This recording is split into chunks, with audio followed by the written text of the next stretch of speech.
Hey, ladies and gentlemen, this is Carmine Sabia for Explain America, and yeah, the firings at MSNBC have finally hit Rachel Maddow herself.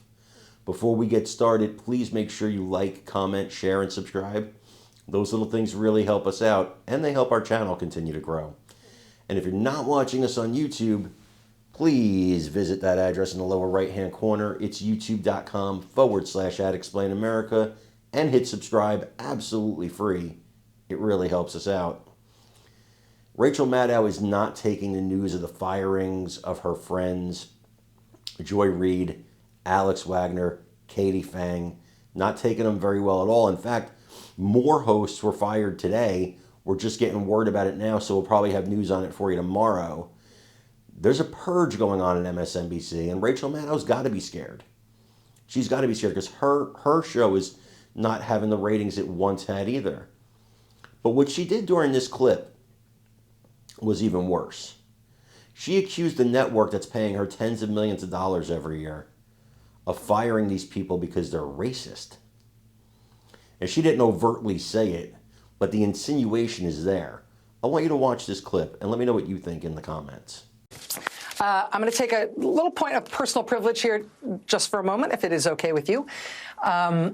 You may have already heard about changes that have been announced at MSNBC over the last couple of days. The new president of our network made it official today. Some of our shows are moving to different time slots or expanding or going away altogether. In prime time, just so you know, I am here 5 days a week for the first 100 days of Trump's presidency, as planned. And as planned, I will go back to just Mondays after that. That is not changing. What is changing is that the show, Alex Wagner Tonight, is not coming back at 9 after the first 100 days. Instead, Alex will be a senior political analyst for MSNBC, and Jen Psaki will start hosting the 9 p.m. hour all the other nights except for Mondays. So that's a big change. An even bigger programming change is at 7 p.m. Eastern, where Joy Reid's show, The Readout, ended tonight. And Joy is not taking a different job in the network. She is leaving the network altogether. And that is very, very, very hard to take. I am 51 years old. I have been gainfully employed since I was 12.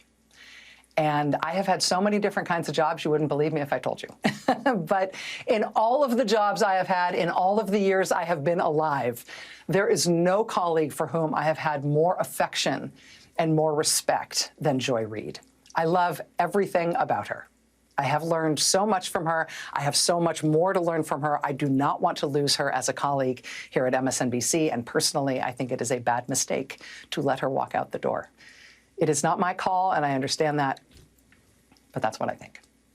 I will tell you, it is also unnerving to see that on a network where we've got two, count them, two non-white hosts in primetime, both of our non-white hosts in primetime are losing their shows, as is Katie Fang on the weekend. And that feels worse than bad, no matter who replaces them. That feels indefensible, and I do not defend it. But there's just one other piece of it that you should know. From your side of the TV screen, you will mostly see changes in terms of who's in the anchor chair. And actually, everybody who's going to be in anchor chairs from here on out are great colleagues and great at what they do, and you are not going to be disappointed in who's on our air and what you're going to be seeing. But one thing you cannot necessarily see is that the people who get our shows on the air, they're really being put through the ringer. Dozens of producers and staffers, including some who are among the most experienced and most talented and most specialist producers in the building, are facing being laid off. They're being invited to reapply for new jobs. That has never happened at this scale in this way before when it comes to programming changes, presumably because it's not the right way to treat people, and it's inefficient, and it's unnecessary, and it kind of drops the bottom out of whether or not people feel like this is a good place to work, and so we don't generally do things that way. Maybe all of our folks, including most of the people who are getting this very show on the air right now, maybe they will all get new jobs here, and I hope they do. But in the meantime, being put in this kind of limbo, the anxiety and the discombobulation is off the charts at a time when this job already is extra stressful and difficult. It is not news for me to tell you that the press and freedom of the press are under attack in a way that is really, it's a big deal for our country. It's very visceral for us here. I know that the business of the press is not an easy thing, and I know that no job is forever. But I think I'm safe in saying for all of us anchors who you know through the TV, please know that what pains us the most is not what happens to us. It is what happens to our coworkers on whom we depend and who you don't necessarily know, but we respect and love them and depend on them. And did I mention we respect them?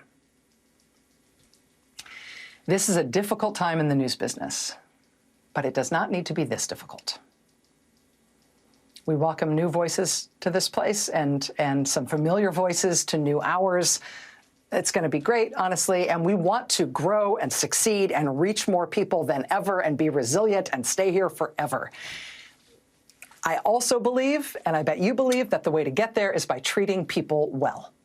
Finding good people, good colleagues, doing good work with them, and then having their back. That we could do a lot better on, a lot better. I'll be right back.